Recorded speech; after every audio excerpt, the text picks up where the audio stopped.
Hey, good morning. I thought I would take a moment and talk to you about chemical equations. So what are they? So we've got this information here, 2Na plus Cl2 yields 2NaCl. So you have solid sodium, you have gaseous chlorine, and when they combine, they make a new compound called NaCl.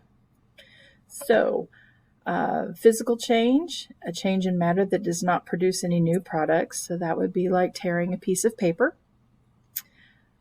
Chemical change, change in matter that produces new products. Chemical equation is a set of symbols and formulas that describes a chemical change, which is what we've got right here.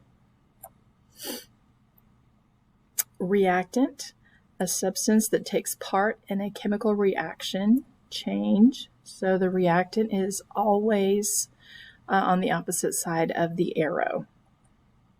Product, a substance that is produced in chemical reactions. So, for example, here is the product right here. The arrow always points to the product. All right, you may tear a sheet of paper into tiny pieces, but you still have paper. Each piece is still paper no matter how small. The way the atoms are linked together has not changed. No new products have been formed. The properties of the paper have not changed, and neither has the formula. A change like tearing paper is called a physical change.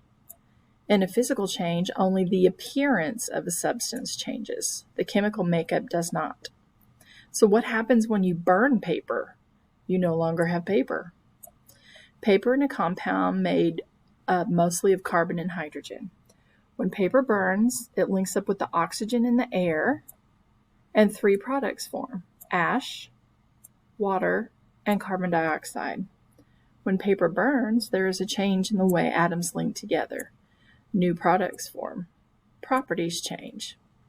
A change like burning paper is called a chemical change. In a chemical change, the chemical makeup of the substance changes. New products form. Each product has its own properties. Each one has its own formula. The chemical change is caused by a chemical reaction. The story of a chemical reaction is called a chemical equation. A chemical equation shows two things: what substances we start out with, what substances we end up with. The substance or substances we start out with are called reactants. Whoops. Let's see if I can undo that. I don't know if I can. I don't know how to undo that. The substance or substances we start out with are called reactants. The substances we end up with are called products. This is an example of a chemical equation. Fe plus S yields FeS. So that's iron plus sulfur yields iron sulfide. The Fe and S are the reactants.